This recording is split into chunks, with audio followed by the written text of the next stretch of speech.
ሰላም እንዴት ናችሁ? እኔ የምለው ግን የአርሰናል ደጋፊዎች ወይ ደግሞ አክቲቪስቶች ጤነኛ ናችሁ? ግን እውነትም ወያላ ናችሁ የተባለው እውነት ነው። ወያላ ናችሁ እውነት።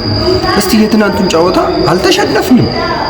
እንደዛ ሁሉም ተነስቶ ሌሊቱን በሙሉ ቪዲዮ መስራት ምን የሚባለው ነው? ይህን ጨዋታ እኮ አላሸነፍንም። አቻን የወጣ ነው፣ ነጥብ ይዘን ነው የወጣ ነው። ተመልሶ ደግሞ ይህ ጨዋታ ፕሮፌሽናል የሆነ እግር ኳስ ነው። የመንደር ጨዋታ አደረጋችሁት እኮ ጨዋታው። ጸጉሩን አሳደገ ቀመለ ምን አገባው ማንቸስተር? ይሄ ግለሰብ አንድ ግለሰብ ቻሌንጅን በራሱ ወሰደ። ለሱ ተረጋጉ። አልተረጋጋችሁም? የአርሰናል ደጋፊዎች ተረጋጉ። እንደዚህ አይደለም ኳስ የሚታየው። ኳስ እኮ ላይ ኢንጆይ ለማድረግ ነው የምናየው። ኢንጆይ ለማድረግ ለመደሰት ነው። ሌላ ሜትድ ሌላ ቦታ እኮ ነው የወሰዳችሁት። በነገራችን ላይ ቢገባችሁ ማለት ነው ማንቸስተር ዩናይትድ ተከታታይ 9 ጨዋታዎችን አልተሸነፈም።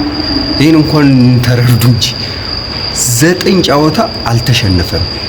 ተመሳሳይ እንደዛው ቼልሲ በቃ ቼልሲ ብራዘር ተባብለ ማለት ነው። ማንቸስተር ሲሸነፍ እሱም ይሸነፋል፣ ቼልሲ ሲሸነፍ ማንቸስተር ይሸነፋል። ተጋግዘን እየሄድን ነው።